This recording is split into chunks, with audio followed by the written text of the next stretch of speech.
Welcome to US Eagle Claw YouTube channel. The conditions of the Ukraine-Russia war, especially in the last days, have changed a lot. Now both sides of the war has to keep both technological advances and war strategies in a very up-to-date form. For this, Russia is in a slightly more disadvantageous position compared to the Ukrainian army. In this war, where bullets, bombs and missiles fly in the air, unmanned aerial vehicles have a serious impact. The events that developed beyond the border of Ukraine and within Russia once again proved the importance of airstrikes. Explosions by kamikaze-type drones aboard Aliyev and Engels 2 showed that kilometers no longer mean anything. The estimated range of the attacks was 700 kilometers. In addition, airstrikes are of great importance in the Ukraine-Russia war, where the tension is at its peak, and defense systems are just as important. The Ukrainian armed forces are ahead of the occupying forces in this regard too. NASAMS of USA origin, crowtails allocated to the army of Kiev by the French government, were some of the miraculous equipment that affected the course of the war. Especially these two air defense systems were gods of war, which prevented almost all of Russia's attacks and worked with 100% success rate. The Ukrainian army has acquired all these equipment thanks to the military and financial support by the West and the USA.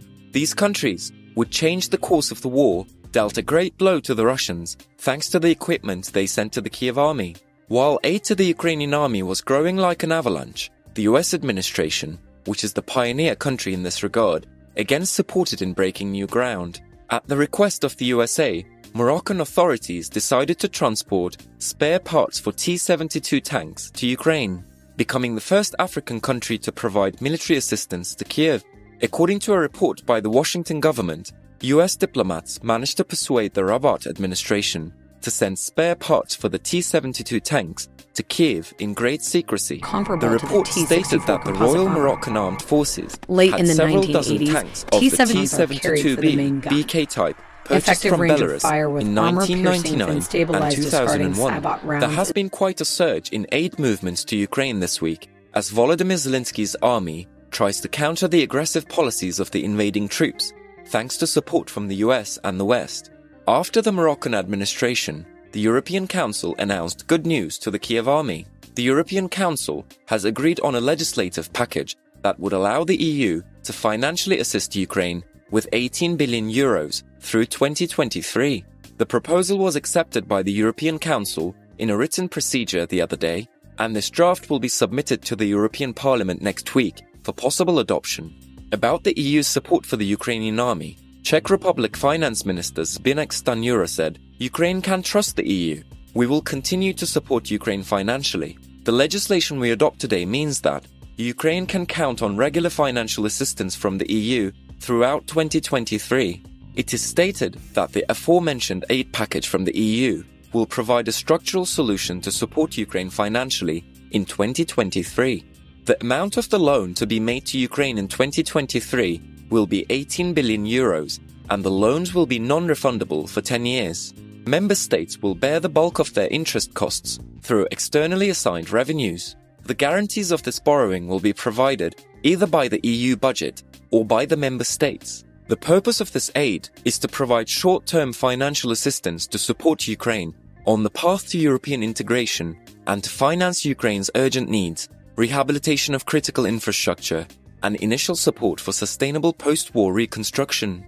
A surprise support to the Kiev army, which constantly renews its inventory, came from Azerbaijan.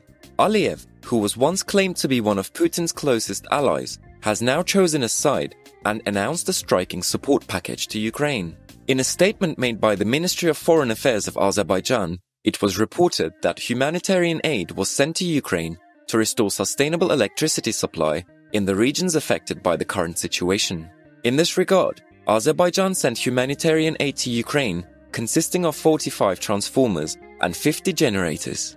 The first batch of trucks carrying 45 transformers and 50 generators supplied by Azer Energy OJSC with the participation of the Ukrainian ambassador to Azerbaijan and representatives of the company, departed from the territory of the Gobo Energy Center to be sent to the army of Kiev. In the coming days, the Baku administration announced that it will make a second aid shipment to Ukraine. In total, Azerbaijan will provide Ukraine with basic electrical equipment worth about $837,000. The report also states that the total amount of humanitarian aid provided by Azerbaijan to Ukraine is approximately $17.7 million, as part of which school number 12 in Irpin, named after Zarifa Aliyeva, has been completely restored and approximately 90 Ukrainian children are being educated there. In Azerbaijan, war-affected Ukrainian children undergo medical, social, and psychological rehabilitation. Azerbaijan, which has welcomed thousands of Ukrainians who took refuge in this country, is trying to heal the deep wounds of the war. In addition to supporting the Kiev government, the EU High Representative for Foreign Relations and Security Policy, Josep Borrell, who suggested that the sanctions against the Russians continue, asked Turkey to change its policy towards Russia and to comply with the EU's sanctions. The European Union has stated that it is uncomfortable with Turkey's close relations with Russia despite the Ukraine war. Borrell demanded that Turkey change its policy towards Russia and implement the sanctions imposed by Western countries against Russia due to its attacks on Ukraine. The article Borrell sent to the European Parliament on the subject was included in the editions of the newspapers affiliated with the Funke Media Group last Sunday. Borrell said Turkey's policy of not participating in EU restrictive measures against Russia is a growing concern. Noting that the EU and Turkey are in the customs union, Borrell pointed out that this guarantees the dual-use free movement of goods for both civil and military purposes. The EU is concerned that EU sanctions may be breached due to the free movement of products.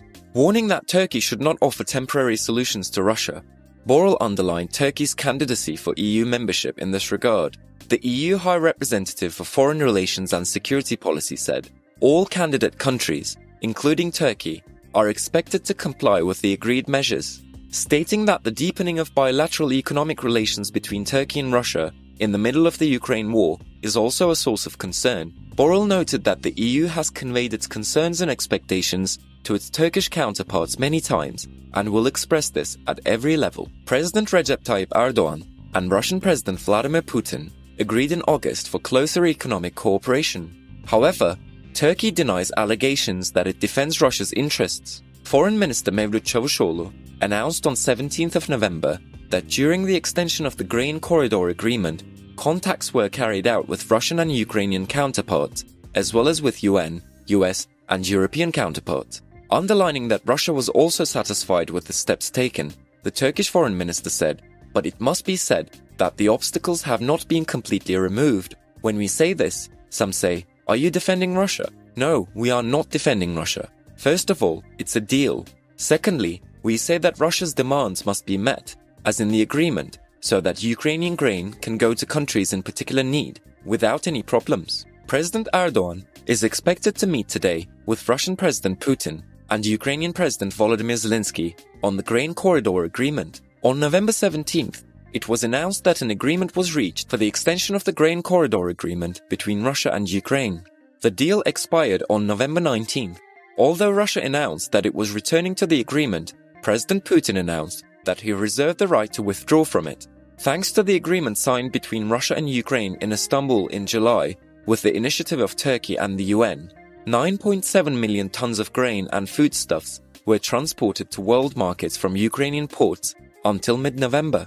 In fact, Turkey's stance against the aggressive policies of Russia and its support to the Ukrainian army, carried out jointly with the US, had changed the course of the war considerably. However, as the EU explained, in order for the Russian occupation to end as soon as possible, the economic and diplomatic sanctions against the Moscow administration must be increased much more, and the military and financial support provided to the Ukrainian army must be continuous.